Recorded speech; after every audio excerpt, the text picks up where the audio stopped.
Huh. The room is empty.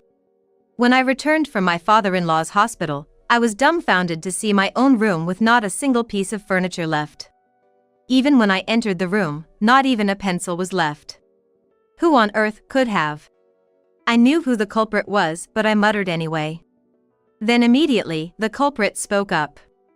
I cleaned it up for you because it was messy. Mother.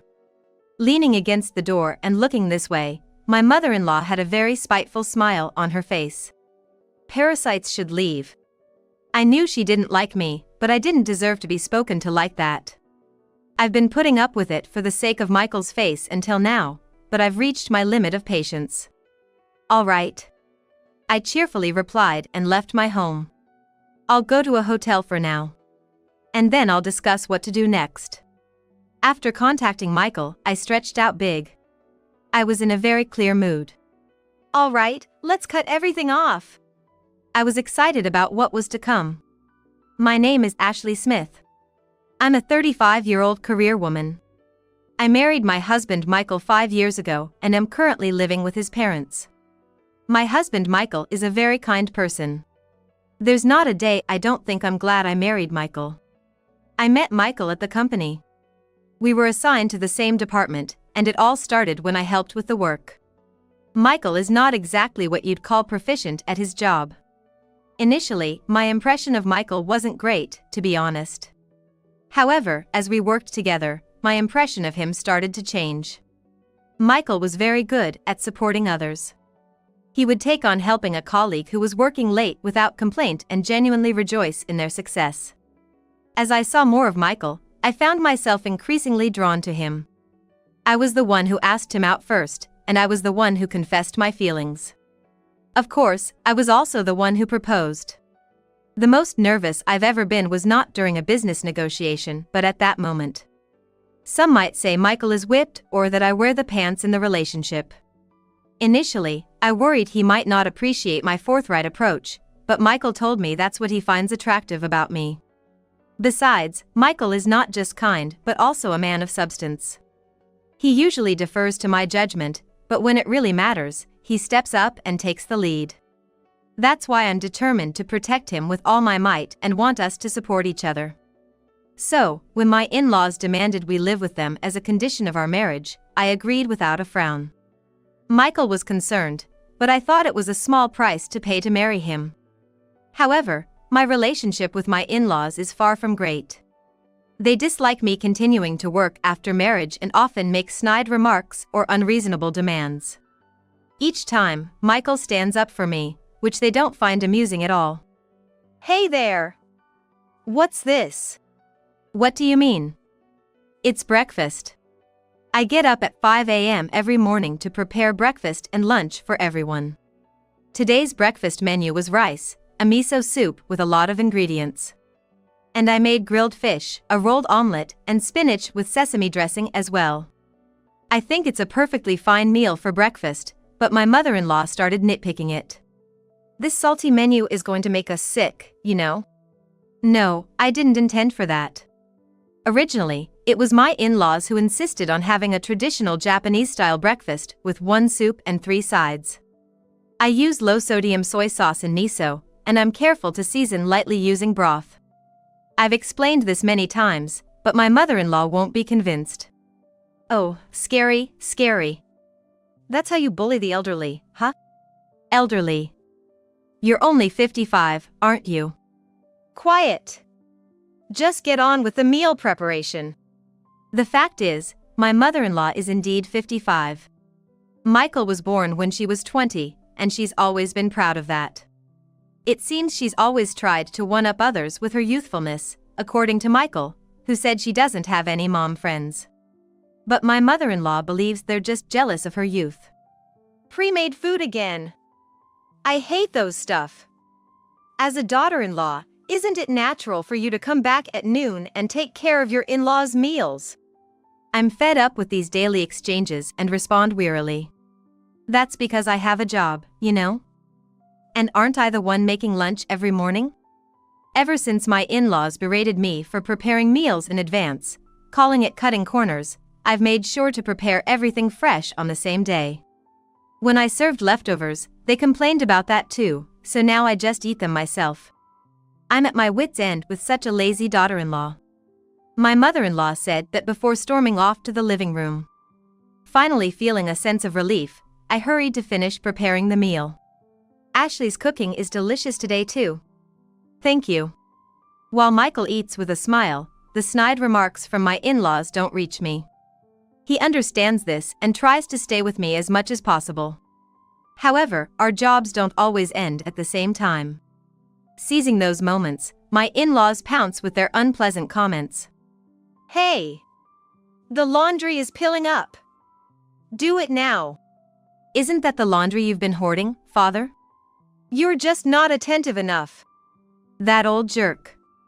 I nearly screamed out loud in frustration. But having Michael there makes it bearable. Even though the in-laws still throw their barbs. It was especially about children. The lady next door just had her third child. When will we ever see grandchildren here? That's right, when are we going to have an heir? We need a boy first, after all. My in-laws said with smirks. Then Michael countered with a grin. I don't want to put more pressure on our breadwinner right now, so maybe kids are a bit further down the line, huh? What are you talking about? You're the breadwinner. What? Even though Michael was telling the truth, his father didn't take it seriously. But I felt so grateful that Michael stood up for us like that. When I was your age, Michael was already in middle school, you know? How long are you going to make us wait? It's still early, as Michael also says. It's going to be a while yet. If you keep talking like that, we might just have to push for a divorce. Divorce requires mutual consent, you know? Frustrated that she couldn't dominate me, my strong-willed mother-in-law stomped her feet in vexation. Despite her relentless nagging, I've learned to handle her with a mix of astonishment and composure. Hey Michael, we haven't received this month's living expenses from your dad yet. What? Really? I'll check on that. One day, realizing that the living expenses hadn't been deposited, I asked Michael to confirm. The shocking response came back from his father. We always live on the money Michael earns. Your wife's salary should also contribute to our living expenses. The living expenses come out of Ashley's salary. I'm saving mine. That can't be right. It's impossible for a wife to earn more than her husband. No matter how many times I tried to explain, my father-in-law always assumed that Michael earned more than me and insisted that my salary was nothing. I'm angry, but I'm not trying to brag about my salary. Besides, the living expenses we received from them were just a few $100s a month. This is not even enough to cover our grocery bills.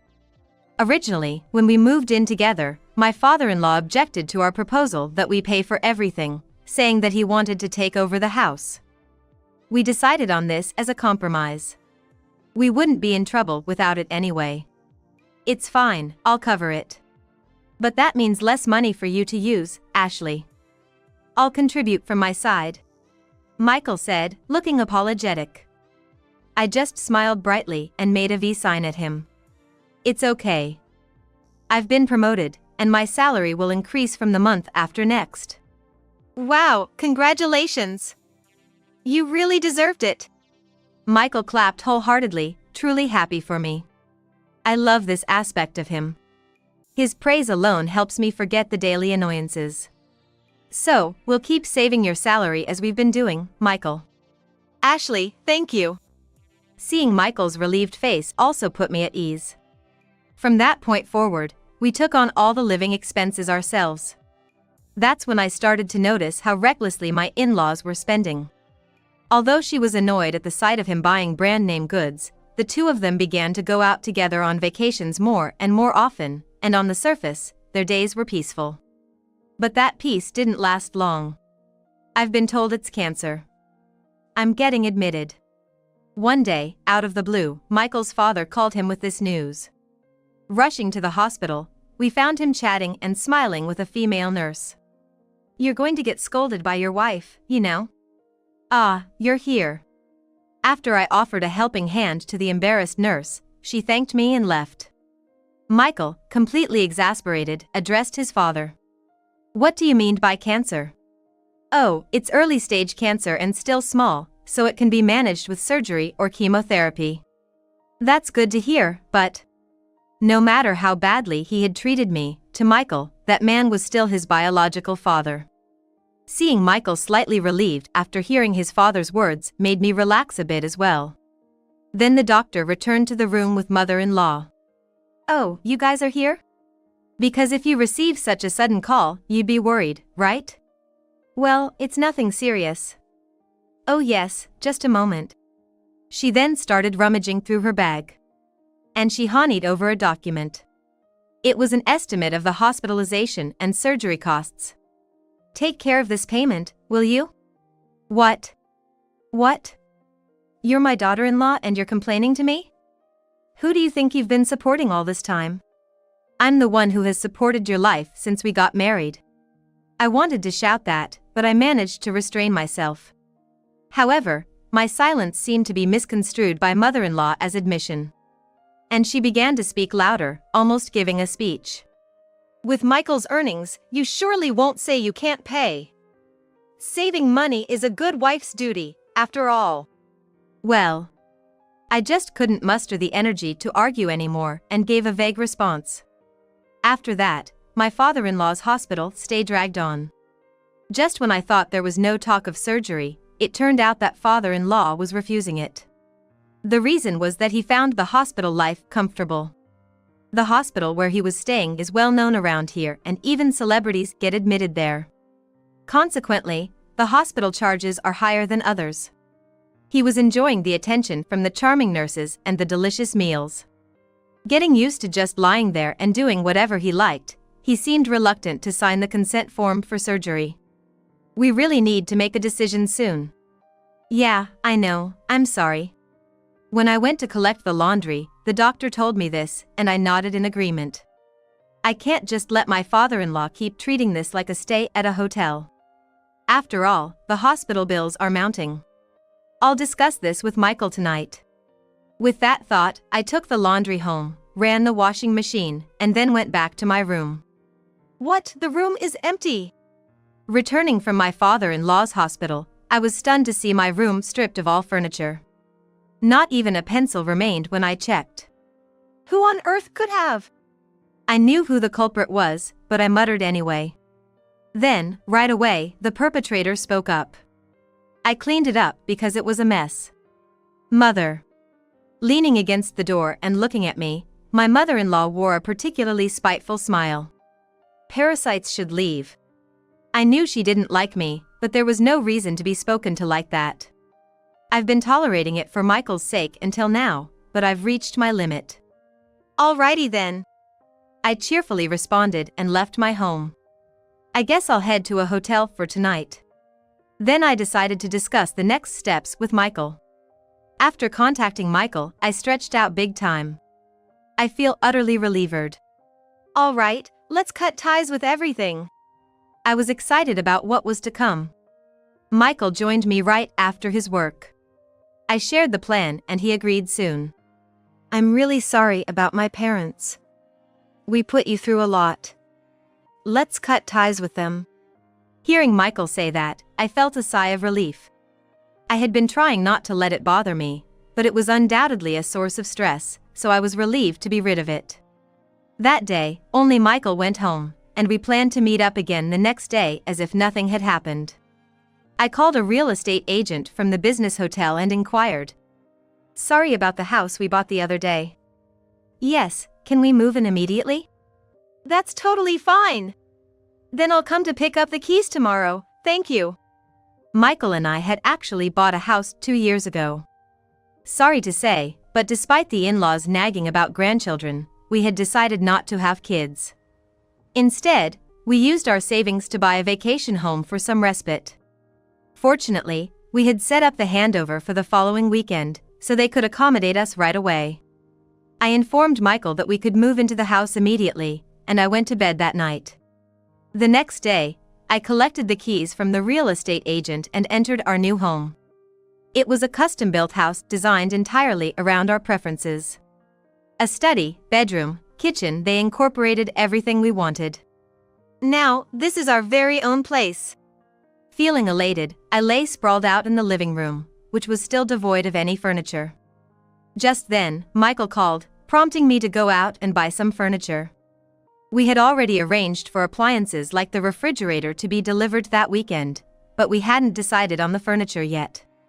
We bought the pieces we had our eyes on and even carried the mattress back ourselves. By the weekend, furniture and appliances started arriving at our home. It was quite a moment when everything began to settle. "Oh, it's Mom." Michael received a call from mother-in-law on his smartphone. As he answered the phone next to me, mother-in-law's voice was so loud it almost hurt my ears. "Michael! Where are you?" She seemed utterly flustered, and I could hear her breathing heavily over the phone. Michael listened silently at first, but then responded nonchalantly. "We're not coming back, ever." "What? Why?" Mother-in-law sounded genuinely baffled. Michael replied calmly. "Do you two even realize what you think of my wife? Ashley is the most important person to me. Didn't I vow to make her happy for the rest of our lives?" I could hear her breath hitch at Michael's words. Michael rarely gets angry, but when he does, he speaks in a calm, collected manner. It seemed like his mother finally realized that he was truly upset. "Michael. All those daily snide remarks and unreasonable demands. Did you think I wouldn't notice? But, that is. I've had enough. We're cutting ties for good." The moment Michael declared they were severing ties, a desperate cry came from the other end of the phone. Ignoring his mother's pleas, Michael hung up. "Ashley, I'm really sorry." "No, Michael.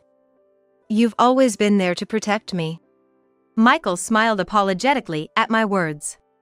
To tell the truth, I had been holding back because I didn't want them to see me like this, but it seems that Michael was the same way, unable to hold back because of her in-laws' excessive behavior, and even without this incident, she was planning to separate from them in the near future. Hearing this made me fall even more in love with him. When I told Michael how I felt, he smiled joyfully. It was about 2 weeks later when I received a call from his mother. "Hey! Haven't you paid for your father's hospital bills yet?" "What?" I was utterly flabbergasted at her opening remark. Who in the world pays the hospital bills for someone they've cut ties with? "Well, we're not doing it anymore. His wallet is empty, and there's a pile of laundry waiting. Get over here right now." It was just recently that Michael declared our separation from them, yet it seems she doesn't remember. I decided to ask out of curiosity. We don't have to support someone we've severed ties with, right? "That's it. What have you told my son? Come back here right now. I'll forgive you if you grovel." It seems she believes I manipulated Michael into saying those things. I sighed and decided to tell her the truth. We're already living in our new home, and we plan to change our phone numbers next week. Don't you believe your own son's words? You must have influenced him.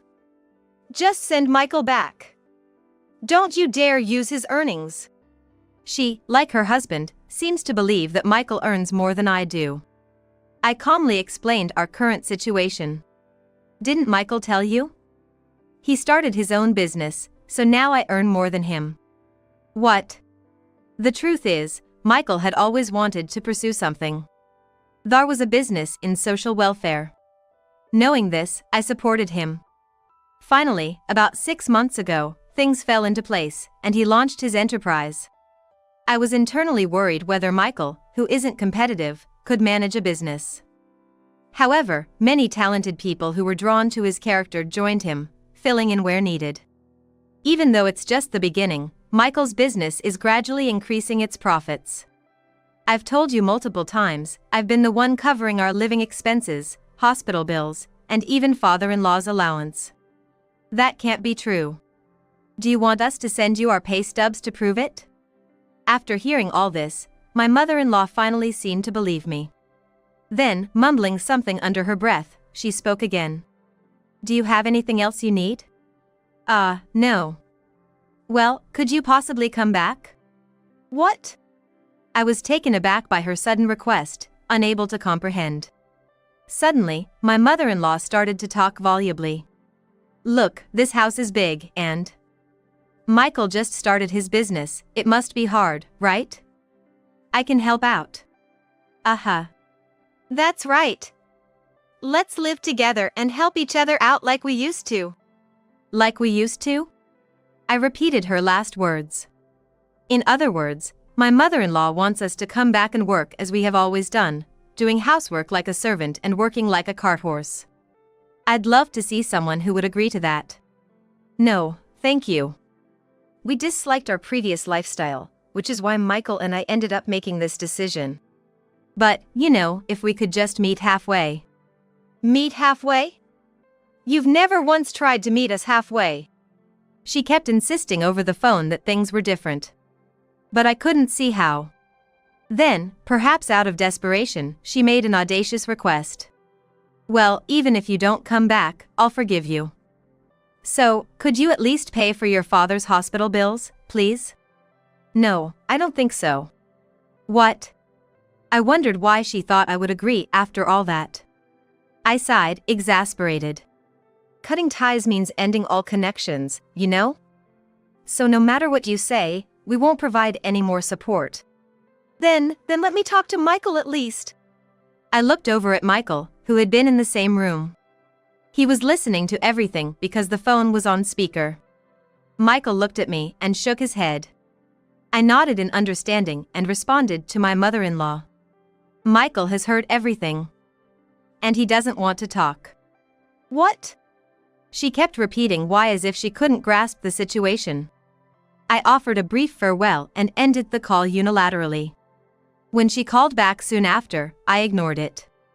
It's fine, don't answer it. Okay, got it. I replied and set my in-laws' numbers to be blocked on my phone. Michael did the same. We thought it was all over, but the persistence of our in-laws was beyond our imagination. A few weeks later, they showed up at our new home. Hey! Open up! Let's have a talk. You're being too forceful. While they said whatever they pleased, banging on the door repeatedly. I decided to respond through the intercom to avoid disturbing the neighbors. How did you find out where we live? We hired a detective, of course. You made us waste our money. I sighed at my father-in-law's angry outburst. Normally, people wouldn't seek out someone who said they wanted to cut ties and hadn't shared their new address. The fact that they went to such lengths, even hiring a detective to find us, showed they hadn't reflected at all. I kept my voice low and responded coolly. Is that so? We were supposed to have ended this conversation. It's your fault I had to be discharged. Give me the money. Admit me again. That discharge was due to your continued refusal of surgery, wasn't it? I heard the chemotherapy was completed as well. Just a few days ago, the hospital had contacted Michael. Apparently, my father-in-law kept refusing surgery, the chemotherapy couldn't shrink the cancer any further, and he was behind on hospital payments. On top of that, he caused trouble by harassing female nurses. Seeing Michael so drained and pitiful was heart-wrenching. Yet, my father-in-law showed no remorse, still fuming on the other side of the intercom. It's all your fault. If you have money, why not give it? I allowed you to work, didn't I? I didn't ask for your permission. What an ungrateful daughter-in-law. I should re-educate you. Come out here. No thanks. My father-in-law turned red with rage at my response. Beside him, smirking, my mother-in-law tried to engage me. Listen, Ashley. I think we both had some misunderstandings. Let's just forget everything and move on, shall we? Her voice was meek, but her expression exuded an odd confidence that I would surely forgive her. I sighed before responding. Mother, the phrase "let's put it behind us" is used by those who have been wronged, not by the perpetrators. We were the bad ones? Just because I show some humility, you think you can walk all over us? Where is Michael? I'll take him back with me. I couldn't help but laugh at my mother-in-law revealing her true colors. I knew why they had come to our house today. Because a neighbor who lives close by had shared the gossip with me. I mentioned it directly.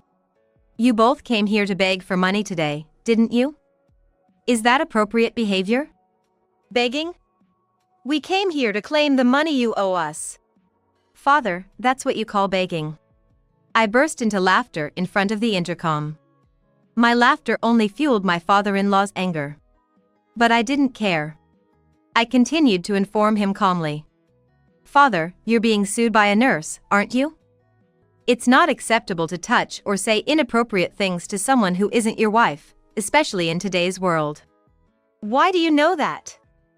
No, that's not it. She came on to me. In fact, my father-in-law had been accused by the nurse of demanding excessive services and was being sued by the hospital. Michael and I were informed about the discharge and the lawsuit when we heard from the hospital, but it seemed my mother-in-law was unaware. What do you mean, honey? Oh, no, it's not what it seems, it's not an affair. While my father-in-law scrambled to explain, I added more fuel to the fire. What was it again? Oh, right. My wife is getting old, so I don't feel that way about her anymore, wasn't it? What? My mother-in-law's face turned furious as she glared at my father-in-law. I had heard from Michael that she despised being belittled due to her age, having had her children earlier than most of her friends.